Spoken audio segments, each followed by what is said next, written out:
Why did your credit score just tank 25 points the moment you did the right thing and paid off your debt? Is it a glitch, or is the system intentionally punishing your independence to keep you spending? Banks profit from your interest, not your independence. Look at the data. A professional earning $95,000 owns a $4,000 sofa, but stays two paychecks from a total crisis. Meanwhile, a neighbor earning $52,000 has 18 months of cash and invests 20% of every paycheck. The lower earner is actually 10 times more secure. In this video, I am revealing the 10 minimalist money rules to calculate true value, eliminate impulse spending, and automate your wealth. You will learn how to stop overpaying for status and start owning your time. If you're finished with this cycle, comment "enough" below. How old are you and what is the biggest expense currently draining your bank account? Let us begin with a psychological autopsy of two distinct lives. Picture two apartments in the same high-end zip code. The first belongs to a professional earning $95,000 a year. Inside, you see the hallmark of the average: a 75-inch screen, a $4,000 leather sectional, and a kitchen overflowing with gadgets still in their boxes. This person is a high-performance consumer. They check their bank account with a knot in their stomach because they are exactly two missed paychecks away from total collapse. The second apartment belongs to a builder earning $52,000. The space is intentional. Every tool in the kitchen has a purpose. Every garment in the closet is worn. This person checks their bank account with the calm confidence of a Roman Stoic. They have 18 months of liquidity and invest 20% of every dollar they touch. This is the paradox of the elite. The person earning half as much has 10 times the financial security. You must understand that everything you own costs you money twice. The first cost is the entry fee, the number on the receipt. The second cost is the tax of existence. This includes storage, maintenance, mental bandwidth, and the most lethal of all, opportunity cost. Consider the real estate tax on junk. In any major city, you pay for every square foot of your home. If you buy a $2,000 treadmill and it occupies 20 square feet of clearance space, you are paying an implicit rent of roughly $1,000 per year just to store a depreciating asset that likely serves as a glorified clothes rack. Within 2 years, the cost of storing the machine has exceeded the cost of the machine itself. The tax of existence extends to maintenance. If you buy a $30,000 boat, the industry standard for upkeep is 10% of its value annually. That is $3,000 a year, regardless of whether it ever touches the water. You are not just buying a boat, you are signing a contract to work several weeks every year just to keep that boat sitting in your driveway. But the heaviest tax is the mental one. Clutter is not just a visual nuisance, it is a cognitive drain. Every item you own occupies a small slice of your focus. It must be insured, cleaned, protected, and eventually replaced. Research proves that visual chaos increases cortisol and handicaps your brain's ability to process information. Your possessions are literally aging you. Finally, there is the opportunity cost, which is the Wall Street term for the wealth you chose not to create. That $15,000 home gym setup was not a $15,000 purchase. If you had placed that capital into a low-cost index fund like the S&P 500, it would have likely compounded into $50,000 over the next 15 years. You did not buy a gym. You burned $35,000 of your future retirement. Rule 1. The law of utility amortization. Before any purchase, you must calculate the cost per use. This is the only metric that matters. Marketing tells you that a $200 jacket is a bargain, but if you only wear it twice, that jacket costs you $100 per wear. Conversely, a $400 bespoke blazer worn 200 times costs you $2 per wear. The elite buy for durability and frequent utility. This calculation is the ultimate weapon against impulse. When you realize that a $300 kitchen gadget used twice a year costs $150 per session, the desire to own it evaporates. This math cuts through the fog of social pressure and reveals what actually makes financial sense versus what just feels good in the heat of a dopamine spike. Rule 2. the zero-base inventory audit. I want you to walk through your home today and look at every object through a lens of brutal honesty. Ask yourself this: if this item disappeared tonight, would I spend my hard-earned capital to replace it tomorrow? Most of what you own exists through inertia, not intention. You keep that bread maker because you feel guilty for buying it. You keep those clothes from 3 seasons ago because you hope to fit into them again. These items have negative value. They are thieves of your space and your peace. Minimalists ruthlessly liquidate anything that fails the replacement test. Selling what has value and discarding the rest is not a loss, it is a liberation. Rule 3. The novelty decay law. There is a systemic failure among high earners where they upgrade perfectly functional tools simply out of boredom. Their phone works, but the new model has a marginally better sensor. Their car is reliable, but the neighbor just bought a newer version. This is wealth destruction disguised as progress. An item remains functional until it physically fails to perform its primary task. Boredom is a psychological defect, not a mechanical one.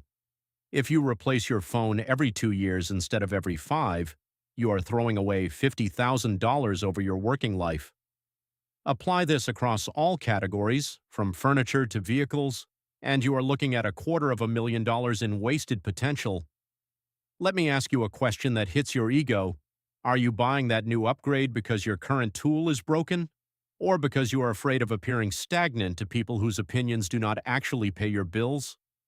If you are brave enough to be honest, tell us in the comments what item you almost bought last month just to keep up appearances. Rule 4. The architecture of friction.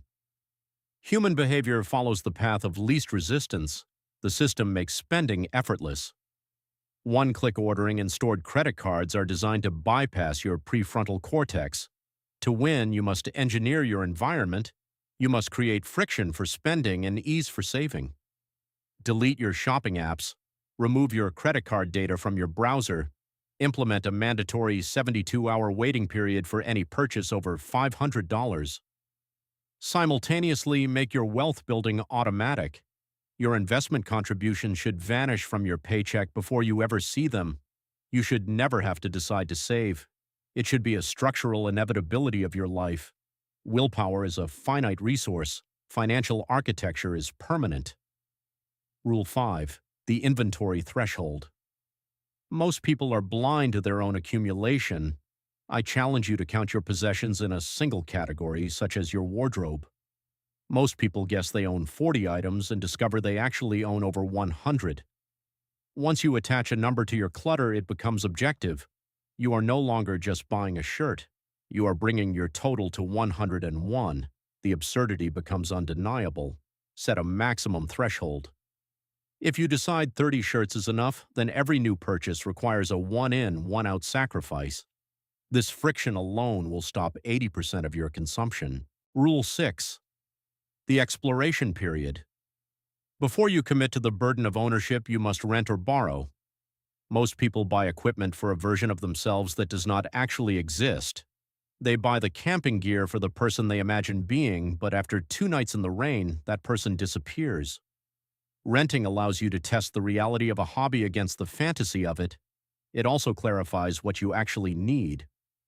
Most first-time buyers buy too much or buy the wrong things. Renting allows you to learn on someone else's equipment so that when you finally do invest, your purchase is a surgical strike of precision and value. Rule 7. The lifestyle multiplier effect. No possession is an island. Every major purchase triggers a cascade of secondary expenses.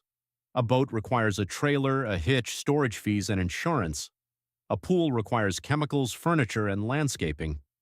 This is a fragility vector. Minimalists calculate the full ecosystem cost before the first dollar is spent. They know that a $5,000 purchase is actually a $12,000 commitment over 5 years. When you account for the multiplier effect, most luxury items stop looking like assets and start looking like anchors. Rule 8. The terminal velocity of wealth. The greatest trap for the high earner is the moving goalpost. As income rises, the definition of enough expands. This is why people earning $500,000 a year still feel broke. They never defined a finish line. You must define enough before you start earning. Decide what kind of home, vehicle, and lifestyle constitutes genuine satisfaction. Once you hit that target, every additional dollar earned flows entirely into your freedom fund. The person who caps their lifestyle at $80,000 but earns $200,000 builds wealth at an exponential rate. They have escaped the race while everyone else is still sprinting toward a mirage. Rule 9. Wealth is optionality, not accumulation. The average measures success by what they can show. The elite measure success by what they can choose. True wealth is the ability to walk away from a toxic boss. It is the ability to take 6 months off to handle a family crisis without checking your balance. It is the power to say no. This optionality requires liquid capital, not physical baggage. Every dollar tied up in a car you do not need is a dollar that cannot buy your freedom when you need it most. Each purchase is a trade. You are trading your future choices for a present possession. Is that item worth the loss of your autonomy? Usually the answer is a resounding no. Rule 10. The cyclical audit. Minimalism is not a one-time event. It is a hygiene.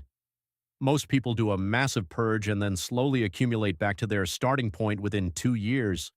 You must practice cyclical decluttering. Spend 15 minutes every week reviewing what entered your home. Once a month, evaluate a specific category. This prevents the slow creep of the matrix. Removing 3 items a week is sustainable. Trying to fix a decade of bad decisions in one weekend is exhausting and usually fails. I want to speak to those of you who have watched this far. You are not here for tips on cleaning your closet. You are here because you feel the weight of a lifestyle that is starting to feel like a cage.